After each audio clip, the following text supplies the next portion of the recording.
I'm Blair, and I raised my son Ryan to be kind, successful, and trusting. Maybe I raised him to be too trusting. Mom, you're worrying too much, Ryan said when I called him last month. Stephanie takes great care of me. You sound exhausted, honey, I replied. Are you sleeping okay? Just work stress. Stephanie's been packing me these amazing lunches to keep my energy up. That conversation haunted me for weeks. My son, who used to run marathons, could barely stay awake during our Sunday dinners. Then last Tuesday changed everything. My doorbell rang at noon. I opened it to find a delivery driver holding an insulated lunch bag. "Delivery for Blair Morrison," he said. "I didn't order anything," I told him. He checked his phone. "Says here it's from Stephanie Morrison. She left a note. Sorry, Mom, grabbed the wrong bag this morning." My daughter-in-law had accidentally sent me Ryan's lunch instead of the spa gift basket she'd promised. I should have just called her. Instead, curiosity got the better of me. I opened the bag and found a carefully packed lunch. Turkey sandwich, apple slices, granola bar. Normal enough. Then I saw the small plastic container tucked in the side pocket. Inside were 6 small white pills and a folded note on pink stationery. "Can't wait to see you tonight, baby," the note read. "R is so out of it lately he won't even notice I'm gone. The usual room at the Marriott? J." My hands shook as I examined the pills. They looked pharmaceutical, professional, not vitamins. I grabbed my phone and called Rebecca, my sister. "Becky, I need you to come over right now," I said when she answered. "It's about Ryan." "What's wrong? Is he okay?" "I don't know, but I think Stephanie is drugging him." 20 minutes later, Rebecca sat at my kitchen table, staring at the pills and note. "This is insane," she whispered. "Stephanie seems so devoted to him." "She married him 6 months after Dad died," I said, "right when Ryan inherited everything." Rebecca picked up the note. "Who's Jay?" "I don't know, but I'm going to find out." "Blair, you need to call the police." "With what evidence?" I asked. "These could be aspirin for all we know. That note doesn't mention Ryan by name."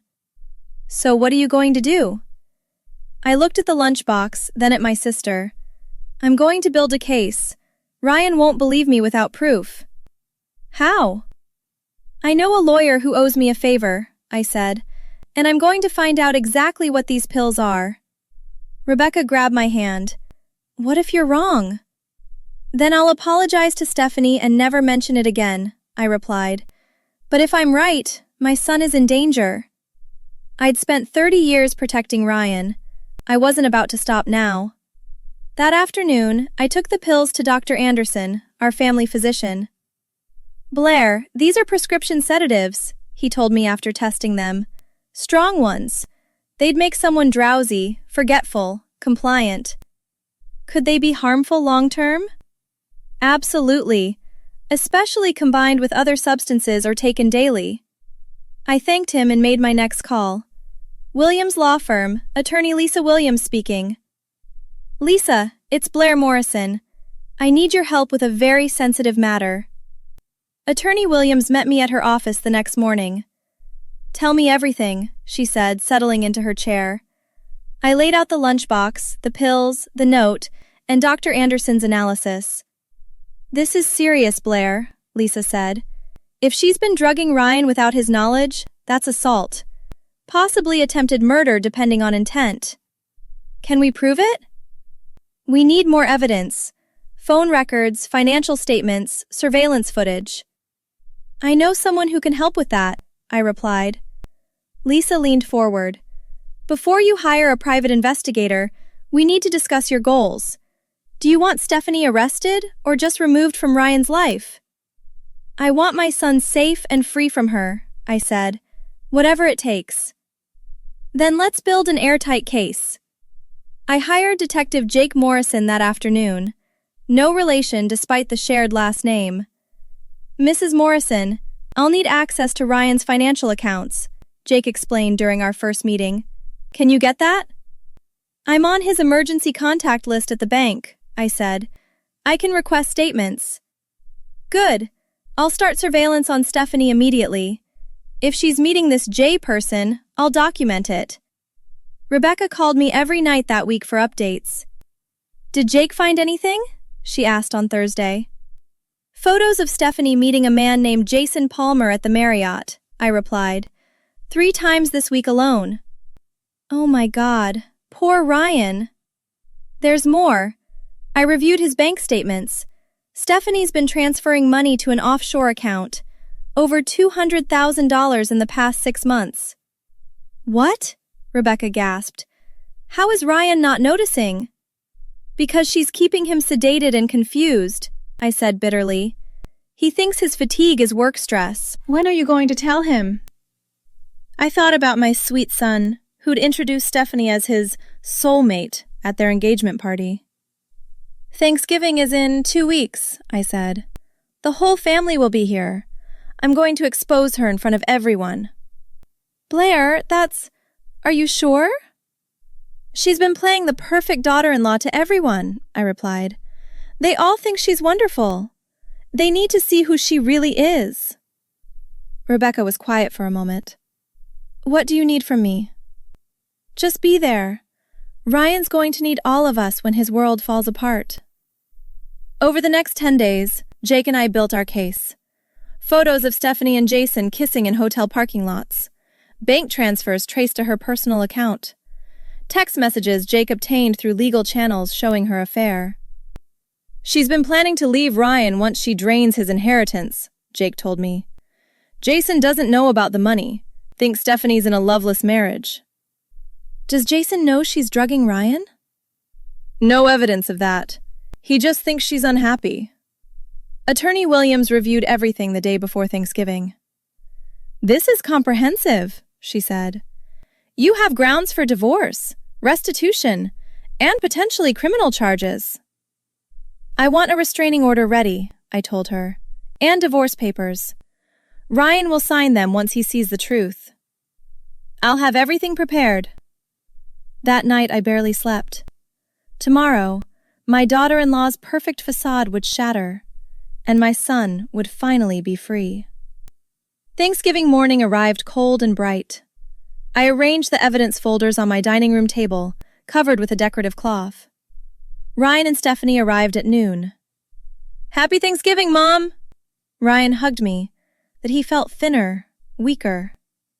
How are you feeling, sweetheart? I asked. Tired, but Stephanie's taking good care of me. Right, babe? Stephanie kissed his cheek. Always, honey. Blair, can I help in the kitchen? Actually, I'd like you to stay in the dining room, I said. Everyone should be here soon. Rebecca arrived with her husband Tom. My brother David came with his wife Carol. Ryan's best friend Austin joined us too. Once everyone was seated, I stood at the head of the table. Before we eat, I have something to address, I announced. Ryan laughed. Mom, what's with the serious tone? I pulled back the cloth, revealing the folders. Stephanie, would you like to explain what these pills are? I placed the container on the table. Stephanie's face went white. I don't know what those are, she stammered. Really? I opened the first folder. Because Dr. Anderson identified them as prescription sedatives. The same ones you've been putting in Ryan's lunches for 6 months. That's ridiculous! Stephanie stood up. Ryan, your mother is having some kind of breakdown. Sit down, Stephanie, Rebecca said coldly. Let her finish. I showed the next folder. Photos of Stephanie and Jason. Who's that? Ryan asked, his voice cracking. Her boyfriend, Jason, I replied. They've been meeting at the Marriott 3 times a week. Blair, you had me followed? Stephanie's voice rose. This is invasion of privacy. And this, I continued, showing the bank statements, is $200,000 you've stolen from Ryan's inheritance. The room erupted. Oh my God, Carol whispered. What? Ryan grabbed the statements. Stephanie, what is this? I can explain, Stephanie pleaded. Your mother is twisting everything. Austin stood up. Those photos look pretty clear to me. The drugs, the affair, the theft, I said. You married my son for his money. You've been sedating him to keep him compliant while you drain his accounts. Ryan stared at his wife. Is this true? Baby, please listen to me. Is it true? Ryan shouted. Stephanie's mask finally cracked. You were so easy. Trusting, naive Ryan. So you decided to drug him? David demanded. I earned that money, Stephanie screamed. Do you know how boring he is? How exhausting it is pretending to care about his stupid marathon training and his charity work? Rebecca gasped. You're a monster. I want a divorce, Ryan said quietly. Right now. You can't divorce me, Stephanie laughed bitterly. I'll take half of everything anyway. I pulled out the final folder. Actually, you won't. Attorney Williams has already filed paperwork. You'll get nothing. You can't do that. I can when you committed fraud and assault, I replied. You'll be lucky to avoid prison. Stephanie looked around the table, finding no allies. Someone help me. Rebecca? Carol? You can't all believe her lies. We've seen the evidence, Carol said. You need to leave. Ryan, please, Stephanie grabbed his arm. I love you. Ryan yanked away. Don't touch me. How long have you been putting those pills in my food? I was just trying to help you relax. You were so stressed. Answer the question, Austin demanded. How long? Stephanie's phone rang. She answered it desperately. Jason, thank God. I need you to come get me. Stephanie? Jason's voice came through speaker. Who is this? Why are you calling from a different number? It's me, baby. There's been a horrible... I just got a call from some lawyer, Jason interrupted. She told me you're married and stealing money? Jason, please listen. We're done. Don't ever contact me again. The line went dead. Stephanie stood there, phone trembling in her hand. Looks like your backup plan just bailed, Rebecca said. My phone buzzed with a text from Attorney Williams. Restraining order approved. Divorce papers ready for signature. I showed Ryan. Lisa's office is open today. We can go right now. I'll drive you, Austin offered. Get you away from this. Stephanie fell to her knees. Blair, please. I'll give everything back. I'll disappear. Just don't press charges. You drugged my son, I said. You stole from him. You betrayed him in every possible way. I made a mistake. You made hundreds of deliberate choices, Tom said. Every pill you crushed into his food, every secret meeting, every dollar you transferred. Ryan stood up, looking stronger than he had in months. I'm signing those papers. Then I'm calling the police. No! Stephanie grabbed his legs. I'm sorry.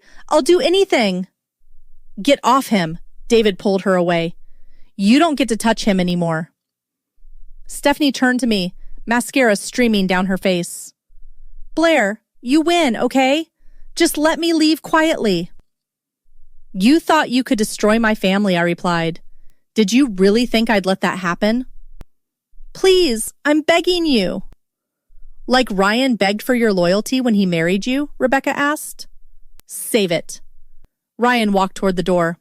Austin, let's go. I want this over. Wait! Stephanie scrambled after him. Where will I go? I have nothing. You have exactly what you brought into this marriage, I said. Nothing. Carol opened the front door. I think it's time for you to leave, Stephanie. You're all going to regret this. Stephanie's tears turned to rage.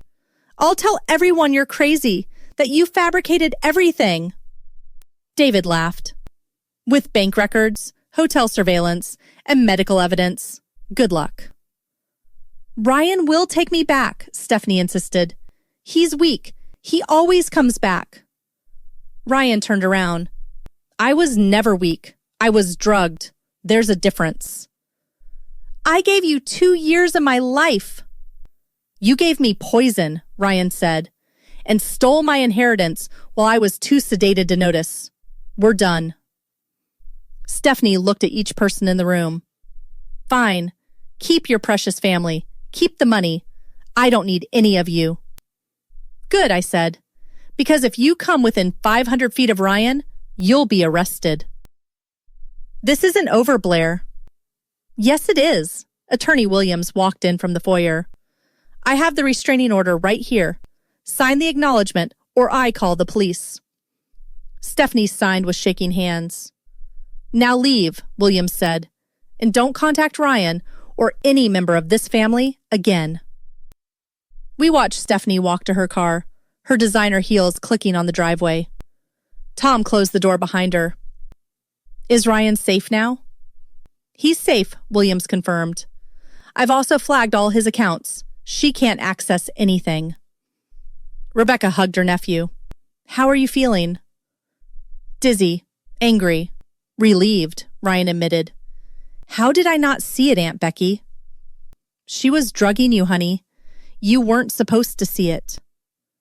I put my arm around my son. You're going to be okay now. No more pills.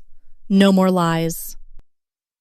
Thanks, Mom, Ryan whispered, for not giving up on me. Never, I replied.